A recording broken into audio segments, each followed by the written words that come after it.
कल जो बैठक है उसमें तो रहेंगे हम लोग, और हमें उम्मीद है देश के सभी नेता मिलकर के और खासकर इंडिया गठबंधन के जितने भी साथी हैं निर्णय लेंगे और आने वाले समय में भारतीय जनता पार्टी को कैसे हटाएं उस पर विचार जरूर होगा। मध्य प्रदेश में कांग्रेस और आपके बीच में समन्वय काफी सही हुआ, क्या लगता है 24 आप लोग तैयारी? मध्य प्रदेश की बात खत्म हो गई और विधानसभा के चुनाव भी खत्म हो गए। अब ये जो बात चलेगी वो है 2024 के चुनाव को लेकर के। एनडीए हारे, इंडिया जीते, उसकी रणनीति में पीडीए कहीं न कहीं रहेगा। हमारी रणनीति पीडीए है, पीडीए ही एनडीए को हराएगा, पीडीए एनडीए को हरा करके इंडिया को जिताएगा। सर, स्वामी प्रसाद मौर्य लगातार बयान देते हैं और उससे आप पर निशाना साधा जाता है, क्या बयान से सहमत रहते हैं? धर्म की बहुत सारी चीजें ऐसी हैं जिनको जैसी हैं वैसे ही स्वीकार कर लीजिए। धर्म की किसी चीज पर कोई बहस नहीं हो सकती है। धर्म जैसा होता है वैसा ही स्वीकार करना होता है। सनातन को लेकर आज भी फिर एक बयान दिया हमने। अब बीजेपी के लोगों ने किसी को सनातन समझाया ही नहीं। बीजेपी के लोगों को समझाना चाहिए। सनातन धर्म तो हम ही यही मानते हैं कि पेड़ को पूजो, हवा को पूजो, आग को पूजो, धरती को पूजो।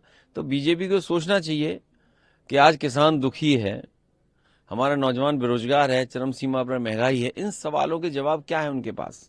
सर, 3 स्टेट में चुनाव हो गए, ईवीएम पर अब इस बार सवाल नहीं उठाया गया, क्या लगता है आपको इस बार ठीक रहा? भारतीय जनता पार्टी ने एक नया नारा दिया, विकसित भारत बने। मुझे उम्मीद है कि भारतीय जनता पार्टी के लोग विकसित देशों में जो डेमोक्रेसी को बचाने के जो फैसले लिए हैं वहां पर उस पर विचार जरूर करेगी। दुनिया के जितने भी विकसित देश हैं वहां बैलेट से वोटिंग पड़ रही है, और अमेरिका जैसा देश जो सबसे ताकतवर है वो महीनों वोट डालता है।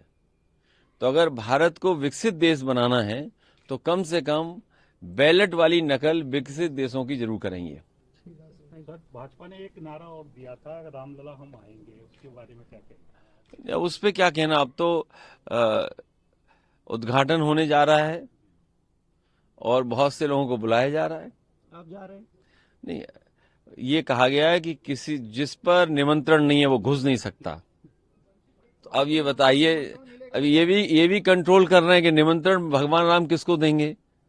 ये कंट्रोल तो नहीं होना चाहिए।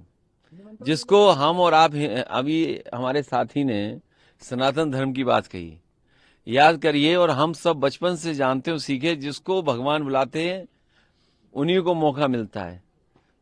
अब जब बुलाएंगे तो हम लोग जाएंगे। सर, अभी आया न्योता, नहीं आया अभी तक? भाई उनके न्योता से हमारा न्योता क्या लेने देना। भगवान, आप और हम सनातनी नहीं हो, तुम बिल्कुल हो ना। फिर सनातन धर्म में क्या है कि भगवान का जब बुलावा आता है तो अपने आप चले जाते हैं, जब बुलावा आएगा तो जाएंगे।